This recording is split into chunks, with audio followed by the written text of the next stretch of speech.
मधुबन के बाबा, मधुबन के बाबा मुरली वाले, आपका क्या कहना, आपका क्या कहना। ओम शांति। आज 16 अप्रैल 2023 के अव्यक्त बाप दादा के मधुर महावाक्य सुनेंगे, जिसकी रिवाइज डेट है 3 अप्रैल 1994। मुरली का सार है संतुष्टता का आधार संबंध, संपत्ति और सेहत। तो बहुत ही प्रेम और एकाग्रता से सुनते हैं आज के अव्यक्त बाप दादा के मधुर महावाक्य। आज दिलाराम बाप अपने सदा संतुष्ट रहने वाली संतुष्ट आत्माओं व संतुष्ट मणियों को देख रहे हैं।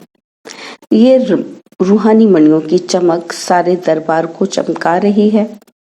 संतोषी आत्माएं स्वयं को भी प्रिय और सर्व को भी प्रिय और बाप को तो प्रिय है ही। तो ऐसे होना, क्योंकि इस श्रेष्ठ ब्राह्मण जीवन में अप्राप्ति का नाम ही नहीं है। सर्व प्राप्ति संपन्न आत्माएं हो तो जहाँ सर्व प्राप्ति है वहां सदा संतुष्टता स्वतः और स्वाभाविक है ही। नेचुरल स्वभाव उसका संतोष का है और संतुष्टता का स्वरूप व स्वभाव निजी संस्कार ऐसा श्रेष्ठ है जो असंतुष्ट आत्मा को भी संतुष्टता का वाइब्रेशन वायुमंडल संतोष वायुमंडल में बदल देता है। इस संगम युग में विशेष बाप दादा की देन संतुष्टता है। एक संतुष्टता की विशेषता और विशेषताओं को भी सहज अपने समीप लाती है, लेकिन सदा संतुष्ट हो।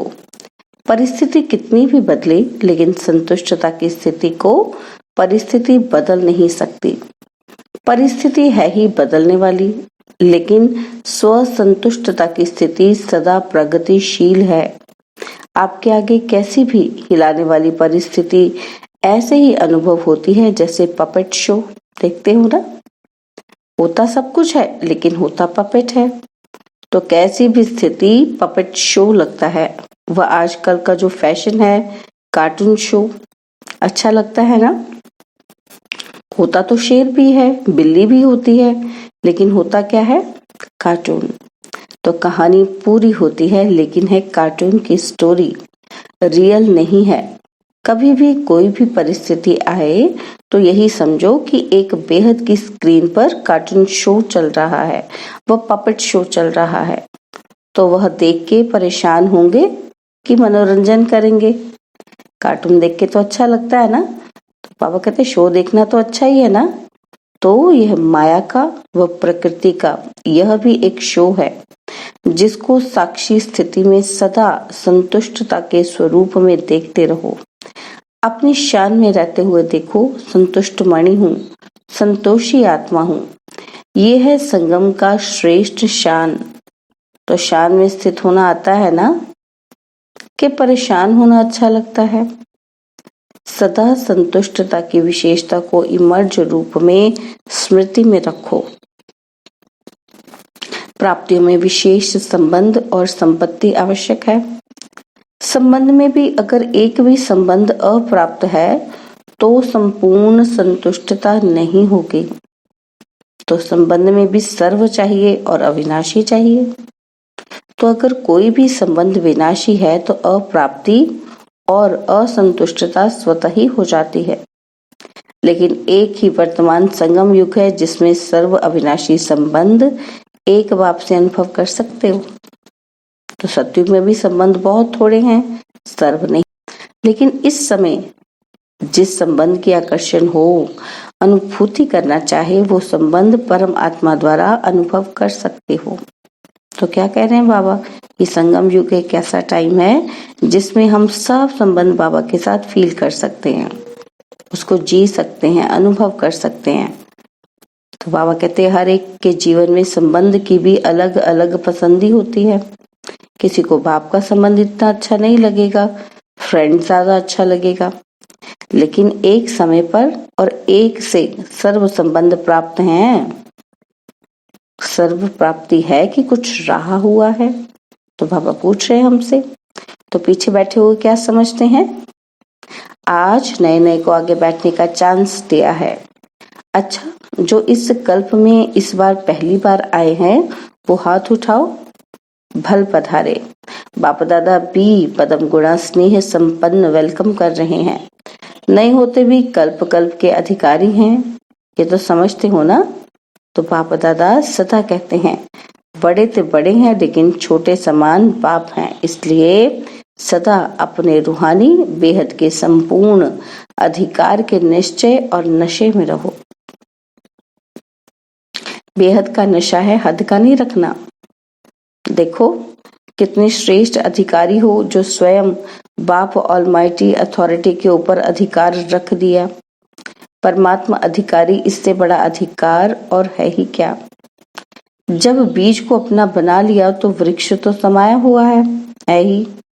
सर्व संबंधों का भी अविनाशी अधिकार ले लिया और संपत्ति में भी अगर सिर्फ स्थूल संपत्ति है तो भी सदा संतुष्ट नहीं रह सकते। स्थूल संपत्ति के साथ अगर सर्व गुणों की संपत्ति, सर्व शक्तियों की संपत्ति और श्रेष्ठ संपन्न ज्ञान की संपत्ति नहीं है तो संतुष्टता सदा नहीं रह सकती। लेकिन आप सबके पास ये श्रेष्ठ संपत्तियां हैं तो संपत्तिवान हो ना। दुनिया वाले तो सिर्फ स्थूल संपत्ति वालों को संपत्ति भव का वरदान देते हैं, लेकिन आप सबको वरदाता बाप सर्वश्रेष्ठ संपत्ति भव का वरदान देते हैं। तो सब संपत्ति है ना कि कोई कम है कोई फुल है? पीछे वालों के ऊपर सबसे ज्यादा ध्यान है, आगे वालों का ध्यान बाप की तरफ ज्यादा है और बाप का ध्यान पीछे वालों की तरफ ज्यादा है। जितना ही दूर है उतना ही नयनों में समाये हुए हैं। तो साकार वतन में तो साकार की बातें होती हैं। तो देखो परम धाम में आप सभी आत्माएं कितनी समीप होंगी, सभी साथ होंगे ना। और सूक्ष्म वतन में भी इतना बेहद है जो जितना समीप आना चाहे आ सकते हैं। लेकिन बच्चों का स्नेह निराकार और आकार को भी साकार बनाना चाहते हैं। तो बाप क्या कहते हैं? जी हजूर, जी हाजिर। तो बच्चे तो बाप के भी हजूर है, मालिक है ना। तो मालिक को हजूर कहा जाता है और बालक को भी मालिक कहा जाता है। तो सभी कौन हो? संतुष्ट मणिया, संबंध में भी संतुष्ट और संपत्ति में भी संतुष्ट। संबंध, संपत्ति और तीसरी होती है सेहत, माना तंदुरुस्ती। तो आप सभी तंदुरुस्त हो ना कि बीमार हो? आत्मा तो तंदुरुस्त है ना, शरीर की तो कोई बात ही नहीं। आत्मा सदा शक्तिशाली है। संगम पर श्रेष्ठ सेहत व तंदुरुस्ती है आत्मा की तंदुरुस्ती। इस समय के आत्मा की तंदुरुस्ती जन्म जन्म के शरीर की तंदुरुस्ती भी दिलाती है। लेकिन इस समय थोड़ा सा प्रकृति अपना रूप दिखाती है, इसमें भी कोई बड़ी बात नहीं, यह भी कार्टून शो है। तो सर्व प्राप्तियां है ना, संबंध भी हैं, संपत्ति भव भी है। तो सर्व संबंध भव भी है और सदा तंदुरुस्त भव भी है। तीनों वरदान वरदाता बाप से मिले हुए हैं। तो वरदानों को समय पर कार्य में लगाओ। सिर्फ वरदान सुनकर खुश नहीं हो जाओ कि हाँ मुझे बहुत अच्छा वरदान मिला, या सिर्फ नोट करके नहीं रखो। लेकिन समय पर वरदान को काम में लगाने से वरदान कायम रहते हैं। अगर वरदानों को समय पर काम में नहीं लगाया तो वह वरदान फल ही नहीं देता। वरदान तो अविनाशी बाप का है, लेकिन वरदान को फलीभूत करना है। बीज तो है लेकिन उससे फल कितना निकालते हैं वो आपके हाथ में है। वरदान को देख करके खुश होते रहते हैं कि बहुत अच्छा बहुत अच्छा, लेकिन फलदायक बनाओ। बार बार स्मृति का पानी दो, बार बार याद करो उसे। वरदान के स्वरूप में स्थिति होने की धूप दो, स्थित होने की धूप दो। फिर देखो वरदान सदा फलीभूत होता रहेगा और वरदानों को भी साथ में लाएगा। और वरदान मिलेंगे ना फिर तो वरदानों के फल स्वरूप बन जाएंगे। तो आज के त्रिवरदान को फलीभूत करना। कौन से 3 वरदान दिए बाबा ने? दिए ना बाबा ने। बाबा कहते समय पर जरूर याद रखना। समय पर भूल जाते हैं, पीछे पढ़ते हो कि हाँ ये वरदान तो था। वरदानों को जितना समय में कार्य पर लगाएंगे उतना वरदान और श्रेष्ठ स्वरूप दिखाता रहेगा। तो सभी को वरदान मिला ना। अच्छा, चारों ओर के देश विदेश के सर्व संतोषी आत्माओं को, संतुष्ट मणियों को, सर्व प्राप्ति संपन्न आत्माओं को, जिन्होंने भी याद पत्र कार्ड आज के दिवस के भेजे हैं, तो आज के विशेष दिवस की भी सर्व बच्चों को याद प्यार पद्म गुणा स्वीकार हो। चाहे दूर बैठकर मन में दिल में मना रहे हैं, चाहे सम्मुख मना रहे हैं, कार्ड व पत्र सब पहले वतन में पहुंचते हैं। तो सभी के पत्र, कार्ड और शुभ संकल्पों की याद, शुभ भावनाओं की याद के रिटर्न में पाप दादा का विशेष याद प्यार और सर्व बालक सुमालिक बच्चों को नमस्ते। अच्छा, और अब दादियों से मुलाकात। बाबा कहते सूक्ष्म इशारों की भाषा तो जानते हो ना, जैसे अव्यक्त बाप इशारों की ही भाषा जानते हैं। अव्यक्त वतन में तो नैनों की भाषा और इशारों की भाषा है, तो आप भी जानते हो ना, नैनों की भाषा जानते हो तो साकार से सीखे हो ना। मुख की भाषा तो सुनी, अभी है नैनों की भाषा। नैनों की भाषा बड़ी प्यारी है, आवाज से परे तो जाना ही है, फिर भी बाप जी हजूर तो करते ही हैं। अच्छा, अब अव्यक्त बाप दादा की पर्सनल मुलाकात है। तो बाबा कहते स्वयं और समय पर भरोसा नहीं, इसलिए दृढ़ संकल्प से कमजोरियों को निकाल दो। किससे निकालना है? दृढ़ संकल्प से निकालना है। सभी अपने को विश्व सेवाधारी अनुभव करते हो। विश्व सेवाधारी व विश्व कल्याणकारी वही बन सकता है जिसके पास सर्व शक्तियों का खजाना संपन्न है। तो सर्व शक्तियों का स्टॉक जमा है। सर्व शक्तियां हैं, कोई शक्ति है कोई नहीं है, कभी कभी कोई कम हो जाती है। तो सदा अपने आप को चेक करो कि सर्व शक्तियां हैं, वो कोई शक्ति की कमी है। अगर कमी है तो उसके कारण को सोचो, क्योंकि कारण को समझेंगे तो निवारण कर सकेंगे। क्योंकि ये माया का नियम है कि जो कमजोरी आप में होगी उसी कमजोरी के द्वारा ही आपको माया जीत बनने नहीं देगी। तो वर्तमान समय भी समय प्रति समय माया उसी कमजोरी का लाभ लेगी और आगे चलकर जब अंत समय आएगा तो वो भी कमजोरी धोखा दे देगी। तो ऐसे नहीं सोचना कि थोड़ी सी कमजोरी है, एक ही कमजोरी है, बाकी तो बहुत अच्छा हूँ, अच्छी हूँ। एक कमजोरी भी धोखा दे देगी।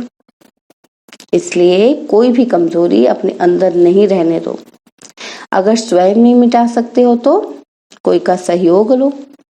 जो शक्तिशाली आत्माएं हैं ना, उनका सहयोग लो। विशेष योग का प्रयोग करो। किसी भी विधि से कमजोरी को मिटाना ही है, यह दृढ़ संकल्प करो। यह भी नहीं सोचो कि आगे चलकर हो जाएगा, नहीं, अभी से निकाल दो। क्योंकि स्वयं पर और समय पर कोई भरोसा नहीं। तो ऐसे नहीं सोचो कि आगे चलकर ये करेंगे हो जाएगा, नहीं। आपका स्लोगन है अब नहीं तो कब नहीं। तो जो करना है वो अभी करना है, क्योंकि बाप संपन्न है और आपका बाप से प्यार है, तो बाप जैसा बनना ही प्यार का प्रैक्टिकल स्वरूप है। जितना बाप से बहुत बहुत प्यार है, इतना ही पुरुषार्थ से भी बहुत बहुत प्यार है। बाबा पूछ रहे हैं, तो जितना बाप से प्यार के लिए फलक से कहते हो कि हाँ 100% से भी ज्यादा प्यार है, तो ऐसे पुरुषार्थ के लिए भी कहो। सोचेंगे करेंगे नहीं, सब कमजोरियां खत्म, गेगे नहीं बनना। शिवरात्रि मनाने आए हो तो कुछ तो बलि चढ़ेंगे ना। तो बाप दादा सभी बच्चों को संपन्न देखना चाहते हैं। बाप का प्यार है, इसलिए बच्चों की कमी अच्छी नहीं लगती। तो क्या करेंगे, क्या याद रखेंगे कि सदा संपन्न संपूर्ण रहना ही है। कि थोड़ी थोड़ी कंप्लेन करते रहेंगे? कंप्लीट, कंप्लेन खत्म। संपन्न बनना ही मनाना है, संपन्न बनना ही मनाना है। और दूसरी बात बाबा कह रहे हैं, वेस्ट को बेस्ट बनाना, अर्थात होली हंस बनना। तो सभी अपने को सदा होली हंस अनुभव करते हो। होली हंस का अर्थ है संकल्प, बोल और कर्म जो व्यर्थ होता है उसको समर्थ में बदलना। क्योंकि व्यर्थ जैसे पत्थर होता है और पत्थर की वैल्यू ही नहीं, रत्न की वैल्यू होती है। तो व्यर्थ को समाप्त करना अर्थात होली हंस बनना। तो व्यर्थ आता है, होली हंस फौरन परख लेता है कि ये काम की चीज नहीं है, ये काम की है, उसको पता चल जाता है। तो आप होली हंस हो ना, तो व्यर्थ समाप्त हुआ। क्योंकि अभी नॉलेजफुल बने हो कि अगर अभी संकल्प, बोल या कर्म व्यर्थ गवाते हैं तो सारे कल्प के लिए अपने जमा के खाते में कमी हो जाती है। जानते हो ना, तो नॉलेजफुल हो, तो फिर जानते हुए भी व्यर्थ क्यों करते हो? चाहते नहीं है लेकिन ऐसा हो जाता है, कहेंगे, ऐसे कहेंगे। तो बाबा कहते हैं जो समझते हैं कि अभी भी हो सकता है वो हाथ उठाओ। अब तो आप हो कौन? बच्चे ने कहा कि राजयोगी। तो बाबा कहते राजयोगी का अर्थ क्या है? राजा हो ना, तो मन को कंट्रोल नहीं कर सकते। किंग में तो रूलिंग पावर होती है ना, तो आप में रूलिंग पावर नहीं है। अमृत वेले और फिर सारे दिन में बीच बीच में अपना ऑक्यूपेशन याद करो कि मैं कौन हूँ। क्योंकि काम करते करते ये स्मृति मर्ज हो जाती है कि मैं राजयोगी हूँ, इसलिए इमर्ज करो, ये नियम बनाओ। ऐसे नहीं समझो कि हम तो है ही राजयोगी, लेकिन राजयोगी की सीट पर सेट होकर रहो। नहीं तो चलते चलते कर्म में बिजी होने के कारण योग भूल जाता है, सिर्फ कर्म ही रह जाता है। लेकिन आप कर्म योगी कंबाइंड हो। योगी सदा ही रूलिंग पावर, कंट्रोलिंग पावर में रहें। फिर राजयोगी डबल पावर वाले कभी भी व्यर्थ सोच नहीं सकते। तो अभी कभी नहीं कहना, सोचना भी नहीं कि ये राजयोगी वेस्ट कर सकते हैं। ये तो कौन सा ग्रुप है? Best group. तो पापा दादा को भी बेस्ट ग्रुप अति प्यारा है। क्यों? बाबा कहते 63 जन्म बहुत वेस्ट किया है ना, तो अभी ये छोटा सा जन्म बेस्ट ही बेस्ट है। अच्छा, मीठे मीठे रूहानी पापा दादा को, मीठे मीठे रूहानी बच्चों की याद प्यार, नमस्ते, ओम शांति। प्यारे बाबा, मीठे बाबा, मेरे बाबा, शुक्रिया बाबा, शुक्रिया बाबा, शुक्रिया। तो बाबा ने आज वरदान दिया कि अटूट याद द्वारा सर्व समस्याओं का हल करने वाले उड़ता पंछी भव। अटूट याद द्वारा सर्व समस्याओं का हल करने वाले उड़ता पंछी भव। जब यह अनुभव हो जाता है कि मेरा बाबा है, तो जो मेरा होता है वह स्वतः याद रहता है, याद किया नहीं जाता। मेरा अर्थात अधिकार प्राप्त हो जाना, मेरा बाबा और मैं बाबा का, इसी को कहा जाता है सहज योग। ऐसे सहज योगी बन एक बाप की याद के लगन में मगन रहते हुए आगे बढ़ते चलो। यह अटूट याद ही सर्व समस्याओं का हल कर उड़ती पंछी बनाए उड़ती कला में ले आएगी। स्लोगन है, मनन शक्ति के अनुभवी बनो तो ज्ञान धन बढ़ता रहेगा। मनन शक्ति के अनुभवी बनो तो ज्ञान धन बढ़ता रहेगा। ओम शांति। तो बाबा कहते आज मास का तीसरा रविवार भी है। सभी राजयोगी तपस्वी भाई बहने शाम को 6:30 से 7:30 बजे तक विशेष योग अभ्यास के समय अपने आकारी फरिश्ते स्वरूप में स्थित हो विश्व परिक्रमा करते हुए प्रकृति सहित सर्वात्मा को लाइट माइट देने की सेवा करें। ओम शांति। और अब यह एक बहुत अच्छी वीडियो भी जरूर देखें।